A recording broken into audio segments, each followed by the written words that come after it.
welcome to my channel. My name is Aileen. On today's video, pag-usapan natin ang intermittent fasting. Paano ako magfa-fast kung shifting yung schedule ko or night shift yung schedule ko? Pagdating sa intermittent fasting, for me, mas nagiging madali ang pag-intermittent fasting dahil shifting yung schedule ko. Medyo weird, pero hear me out. For intermittent fasting kasi guys, you don't have to do it every day naman. Mas maganda kung on and off kayo sa intermittent fasting or mas maganda kung paiba-iba yung oras ng fasting ninyo. For fasting, hindi mo naman kailangan na i-follow na kailangan 8 p.m. tapos na akong kumain or 7 p.m. tapos na akong kumain, tapos 16 hours, and after 16 hours, doon na ako kakain. Like, every day, ganun yung gagawin mo. Hindi mo naman kailangan gawin yun. Basta, i-follow mo lang siya according sa schedule mo. Personal experience, I don't fast every day. Nagpa-fast lang ako kapag nasa layover. Kasi kapag nasa bahay, yung husband ko palaging aya ng kumain.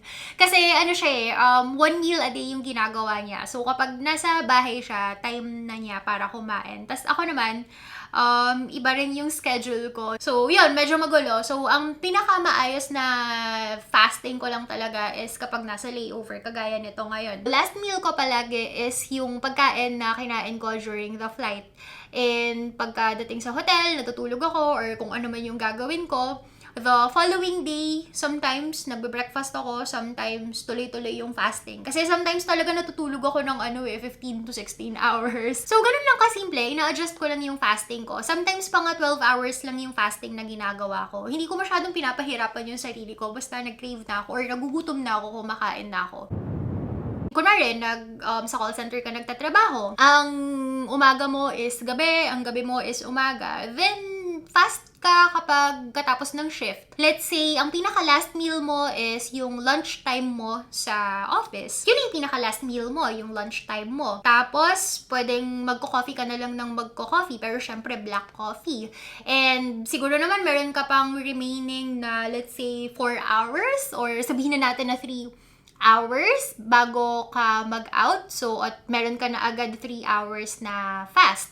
Tapos, biyahe pa uwi, tapos matutulog, ganyan. Tapos, yung next meal mo na is bago ulit pumasok sa trabaho. Ganun lang. Kung the following day, iba na naman yung shift ng schedule mo. Let's say today, ang pasok mo is 8 p.m. Tapos, the following day, 6 p.m. na naman. Okay lang, edi i-adjust mo. Kung gusto mong kumain bago pumasok, kain ka lang. Yes, possibly hindi mo nakuha yung 16 hours na minimum, but it's okay. Kahit naman mag-fast lang kayo ng 12 hours, 12 to 16 hours na fast, okay naman na rin na yun.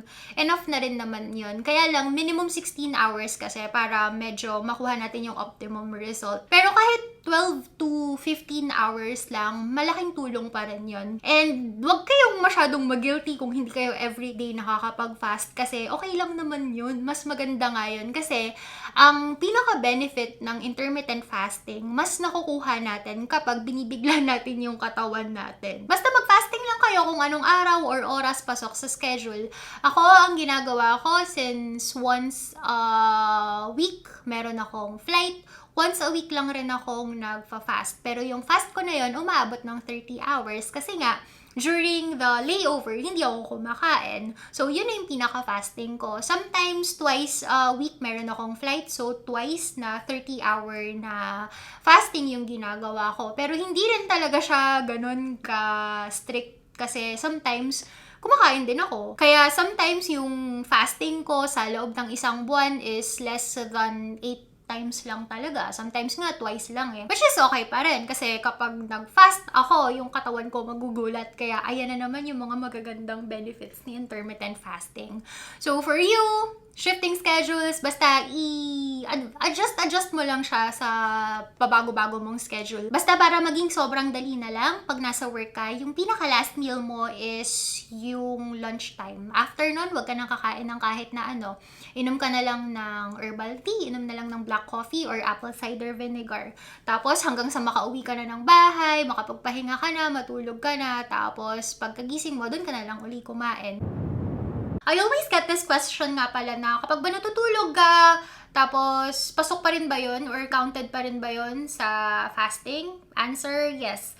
When you say fasting kasi guys, ibig lang sabihin nun, merong period of time na hindi kayo kumakain ng kahit na ano, maliban nga dun sa 4 na yon. Ang pinaka-definition pa nga ng fasting is wala ka talagang kinakain eh. Pero for intermittent fasting, pwede kang uminom nung kahit na ano dun sa 4 na yon. Kahit habang nagfa-fasting ka, nag-exercise ka, nag-hike ka, natutulog ka, nanonood ka ng TV, lahat yon counted as fasting as long as wala kang kinakain. Okay po? Tapos another frequently asked questions pagdating sa pag-fast is yung mga pagkain, pwede ba yung ganito? Yung mga hinahalo sa mga drinks, pwede ba yung ganito? Pwede ba yung ganyan? Pwede ba yung ganito? Pwede ba yung ganyan? Guys, simple lang yun. Kapag hindi siya water, kapag hindi siya herbal tea, kapag hindi siya black coffee, kapag hindi siya apple cider vinegar, maliban sa salt, lahat bawal. Okay? Pwede ba yung chia seeds? Balikan natin. Is it water? Is it herbal tea? Is it black coffee? Is it apple cider vinegar? Salt ba yun? No. Answer? Okay? Okay pa! Marami pala yung napaparaning ha kapag kunwari nagpa-fast sila tapos bigla silang napakain tapos sayang yung fasting ko. Ano ba kayo? Okay lang yan. Kung 15 hours, tapos 15 and a half hours, tapos bigla kayo napakain, or nakalimutan nyo, bigla kayong napatikim. Nangyari sa akin yan once eh. May nagluluto ako kasi in preparation dun sa pag-feasting ko. Tapos tinikman ko siya, nawala si isip ko na nagpa-fasting nga pala ako. Eh di tapos na yung fasting ko. Kumain na ako eh. Ano magagawa ko? Ano bang mangyayari kapag napraning kayo, nag-worry kayo, ganyan-ganyan? May bukas pa naman. Kung bigla kayong napakain, nawala si isip ninyo, napatikim kayo during fasting, eh di tapos na yung fasting ninyo. That's it. Move on na. Doon na kayo sa next day na lang ulit ninyo buuin yung 16 hours or kung ilang hours man yung fasting na binubuo ninyo. Kaya wag nyo masyadong dinadamdam guys yung pag-intermittent fasting kasi sobrang dali lang nun. If na-break nyo yung fast, di tapos na. The following day na ulit. Kung shifting ang schedule, di isabay sa schedule, isabay na lang sa tulog, habaan na lang yung tulog.